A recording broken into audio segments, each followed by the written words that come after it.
Kabasyong, welcome sa aking channel. So sa video na to, ito magpapalit tayo ng crankshaft pulley. Yan. So dito sa crankshaft pulley na to, ito yung papalitan natin. Tingnan nyo. Boom. Ayan ang pwedeng mangyari sa sakyan nyo. Ayan. Ito yung tinatawag na rubber damper nya ito. Ayan. So kita nyo, yan. So ang ano na ito, yun, kapag hindi nyo tinignan yung piston timing, pag hinalaan nyo talon ipin, kasi susundan nyo yung timing mark nung sasakyan nyo. Ito yun. Ngayon yan, pwedeng pumunta rito, pwedeng pumunta dun, depende. Ang ikot kasi ng makina pag ganun, pa clockwise, pa forward, yung tendency yan, lilipat doon.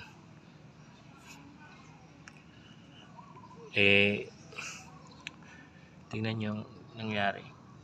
Yan. Ito yan, dito yan. Ang hirap kong binaklas. Sus ko po. Gamit ako ng puller. Ito. So, ayan, natanggal na. So, kapag magta-timing kayo na ito, titignan nyo yung, hindi naman kayo mamamali eh.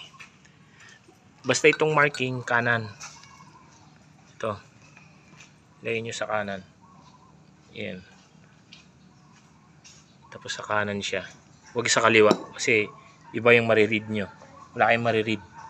Sa kanan nyo siya ilagay. Yan. Yan position nya. Ay, ganyan. Yan. So titigan nyo pag magpapalit kayo. So sintomas na ito, low power yung sasakyan, mababa yung reading mababa yung bigay ng alternator. Kasi umikot na ito eh. Yung itsura niya, wala na yan, useless na yan. Ayan. Yung iba nakikita ko wine-welding, pero that is not advisable. Wine-welding. Kaya nga nilagyan ng rubber damper eh. At concern dito, kapag itong sira, timing at saka charging ng alternator. Ayan. So ito may konting kapit pa naman to, nabasag na lang kanina nung tinanggal. Pero yan na rin yun. Kita nyo, dulas na. Ayan. So yun.